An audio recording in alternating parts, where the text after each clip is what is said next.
Ya estamos de regreso. Ante la falta de acuerdos para aprobar el presupuesto de egresos de la Federación 2020 y frente a los bloqueos de grupos campesinos que han impedido sesionar, los diputados no solo detuvieron el famoso reloj legislativo, sino que de plano detuvieron el tiempo. Ayer nuevamente pospusieron la sesión y Mario Delgado, hoy muy multicitado aquí, señaló que técnicamente sigue abierta la sesión del 6 de noviembre. ¿A los legisladores les ha faltado pericia para aprobar el presupuesto o están realmente en tiempo? Vamos en contexto.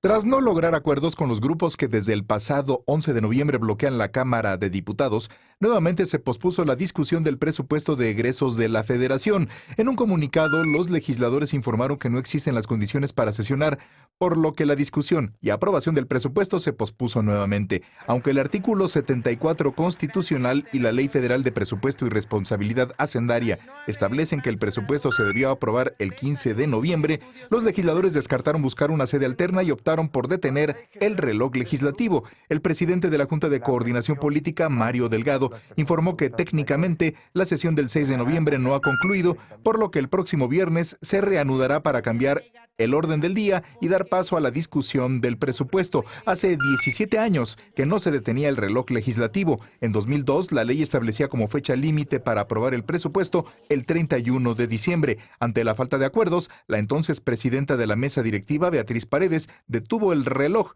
lo que permitió que el PEF se aprobara hasta el 1 de enero del 2003. Este miércoles, Mario Delgado dijo que tienen hasta el 31 de diciembre para aprobar el presupuesto. Antes, el morenista señaló que 280 diputados respaldan sin condiciones el proyecto de presupuesto enviado por el Ejecutivo Federal. Punto y contrapunto. Pues los diputados tienen la facultad hasta de parar el tiempo. Esto del reloj legislativo efectivamente no es nuevo, ya muchísimo tiempo. Fue Beatriz Paredes la primera que lo hizo.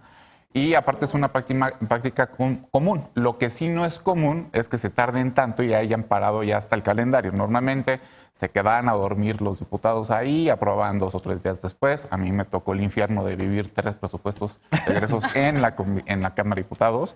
Pero ahora sí parece que se están extendiendo demasiado. Mario Delgado ya solía decir que tienen hasta el 31 de diciembre por una razón muy sencilla, por el año fiscal, ¿no? Porque si llegamos al 1 de enero sin presupuesto, quién sabe qué pasa. Hay muchas teorías de varios teóricos del derecho constitucional, que ya no me acuerdo de la universidad, pero esperemos que no pase. Entonces, a ver, Viri, ¿qué va a pasar? ¿Vamos a tener presupuesto? ¿No vamos a tener? ¿Está bien lo que están haciendo? ¿Qué pasa? Pues bueno, esta situación de detener el reloj legislativo no es una cosa nueva, como bien dijiste, Martín. La última vez que se realizó fue en 2002 para discutir el presupuesto de 2003. La presidenta de la mesa directiva era la hoy senadora Beatriz Paredes y se detiene, se abre el 6 de noviembre, se abrió la sesión ordinaria, como todos los días, y se mandó un receso. Es decir, ahorita los diputados en esta ficción jurídica están en un receso que ya duró hasta el hoy 20 de noviembre y que pueden retomar la sesión en el momento en que se reúna otra vez el quórum para llevarla a cabo, ¿no? Esto se hace porque hay grupos de campesinos afuera en las inmediaciones de la Cámara de Diputados, bloqueando los accesos. El año pasado también hubo bloqueo de accesos. Recuerdo muy bien que había una discusión sobre este presupuesto asignado que no se comprueba, que se da proyectos y que ya no existe. Y que no se comprueba, entonces esa también era una de las presiones, pero ahora principalmente los campesinos están argumentando o están peleando el presupuesto directo, que se baje el presupuesto directo, por decirlo de alguna forma, a estos sectores y no a través de estas organizaciones como antes se llevaba a cabo, ¿no? Ahora, para concluir la parte parlamentaria, por decirlo así, los diputados dicen que van a sesionar en una sede alterna, pueden sesionar en una sede alterna, pero están también hablando con las agrupaciones campesinas para que puedan liberar los accesos y poder sesionar en el Salón de Sesiones de la Cámara de Diputados Diputados sí tendría que haberse aprobado el 15 de noviembre, de acuerdo a la ley de responsabilidad hacendaria, de acuerdo a la Constitución. Y otro punto, el periodo legislativo ordinario, de acuerdo a la Constitución, termina el 15 de diciembre, o sea, máximo el 15 de diciembre.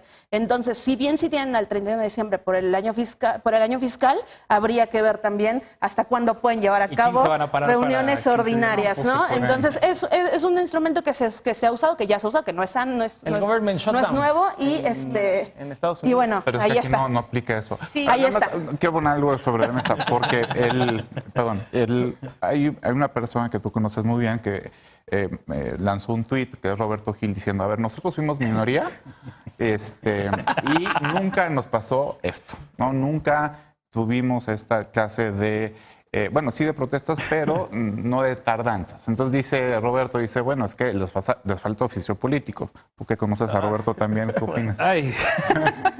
Voy a coincidir parcialmente con Gil, porque más allá de que no les haya pasado esto de tener el tiempo tantos días, a mí cada vez que veo escenas como la que está sucediendo en San Lázaro, me remito a la aprobación de la reforma educativa, donde ahí sí estuvo Roberto Gil.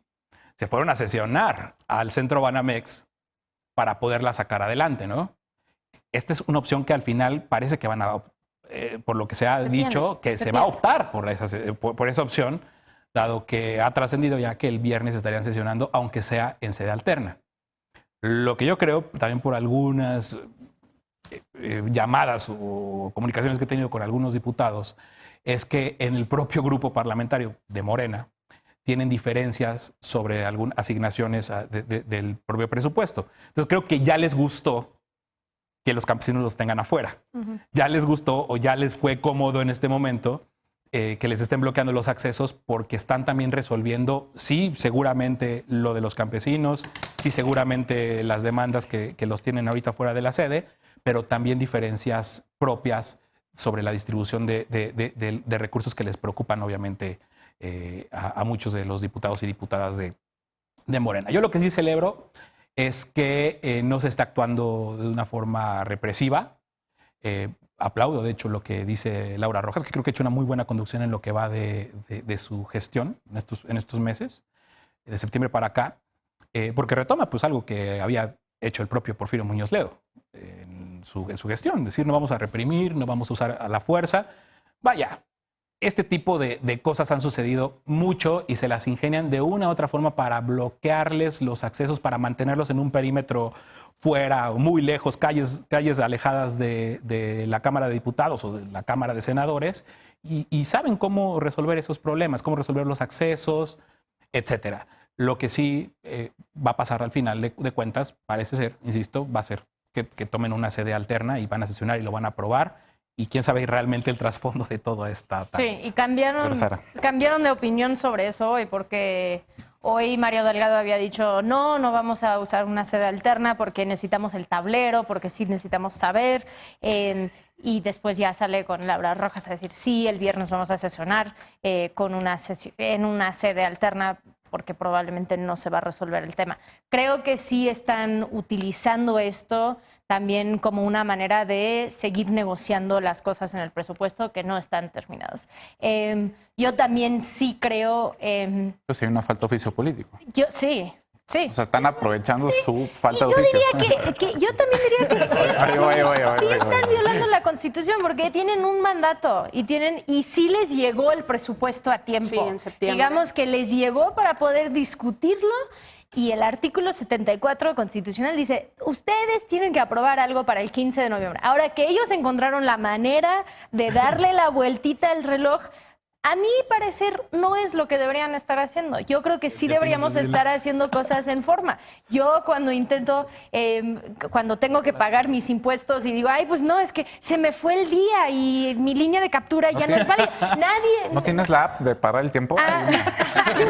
Bueno, entonces ya van a tener esas apps. La función en la Nadie reconoce eso. Entonces yo creo que también es de que ellos tienen un mandato y tienen que cumplir con ciertos requisitos. La Cámara de Diputados tiene ese mandato muy claro. aprobar el presupuesto fiscal a tiempo para que todas esas instituciones, todos los organismos de gobierno pueden recibir y saber cuánto les va a dar para que ellos mismos pueden planear su año, porque todos están esperando eso. ¿Qué tal si recortan algo así brutalmente y entonces tienen que correr a muchísimas personas? Entonces, es de poder ir preparándonos y si yo fuera el Ejecutivo estaría presionando mucho de que, oye, ya tienen que encontrar la manera de negociar esto.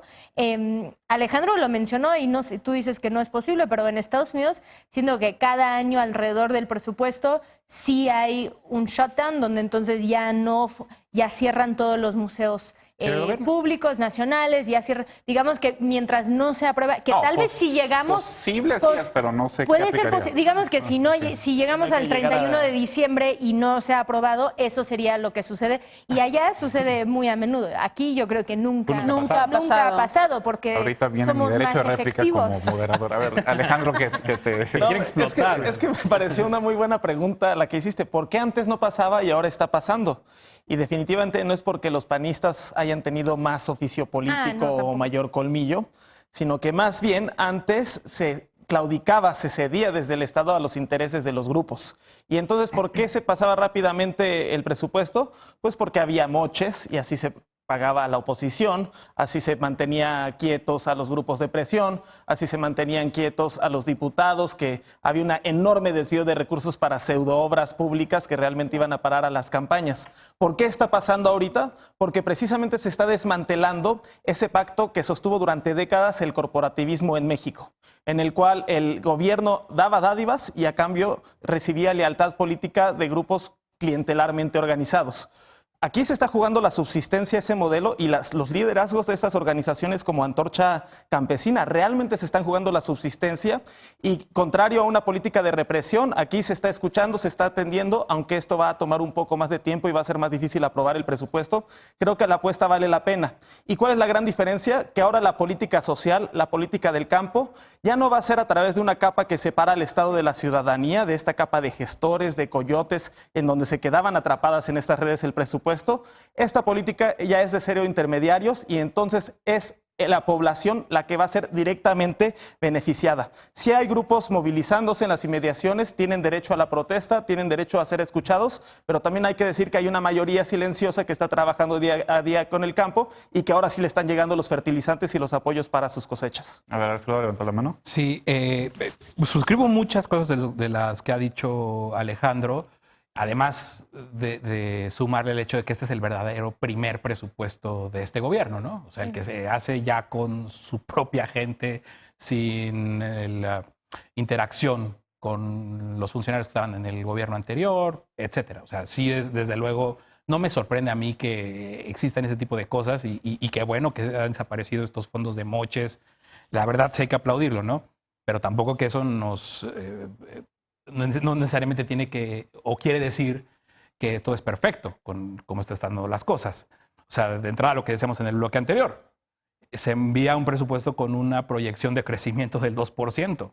No hay nadie que pueda asegurar o no hay evidencia que pueda acercarnos a ese nivel de crecimiento, que tampoco es mucho, pero las estimaciones están entre el 1.3 y el 1.4. Entonces, también... Qué bueno que ya no se operan así los moches, pero algo de lo que se ha criticado mucho a cómo se ha mandado el presupuesto es la ausencia de las reglas de operación. Para los programas sociales, para toda la distribución de recursos que tanto le importan al gobierno, tienen que saber medirlo. Y la ausencia de esas reglas de operación, pues te evita. Alejandro dice que sí hay, que todas No, están que sí, publicadas. hay reglas de operación y hay lineamientos y el propio Coneval, la propia política social te permite operar un año con lineamientos para que puedas detectar áreas de mejora, tener una base y después corregir. Tú dices que no debería haber reglas de Pero operación el propio en esto. Ramírez Cuellar ya está insistiendo mucho, que es el diputado federal, presidente de la Comisión de Presupuesto, que ahora sí todo programa público debe contar con reglas de operación y Está creo bien. que es pertinente. Pero antes sí tenían reglamentos, eran más laxos que son los lineamientos porque son más modificables durante el curso de la operación del programa, pero yo sí coincido contigo en que todos tienen que transitar más temprano que tarde a reglas de operación. No, y creo que todos estamos de acuerdo en que cómo se hacía antes el presupuesto era justo lo que decía Alejandro, ¿no? Si era una repartición entre los diputados y cómo vas a poder como hacer fluir un presupuesto, sabiendo que mucho, y lo hemos discutido en esta mesa, mucho de eso salía por obras, que después de ahí se desviaba muchísimos fondos. Y justo el punto de esto es de que sí se puede saber exactamente y que sí está alineado, y creo que es lo que han intentado hacer, alinearlo con las prioridades del gobierno. Ahora, siempre va a ser cómo van a poder evaluar cómo está llegando esos recursos a la ciudadanía y cómo lo van a medir. Yo sí estoy de acuerdo en quitar estas agrupaciones que han sido intermediarios y que también han fomentado muchos problemas a nivel local, en invasiones, en poder como intentar desestabilizar gobiernos locales, y lo hacen para poder después tener como una parte del presupuesto federal. Y eso es lo que tenemos que estar intentando quitar.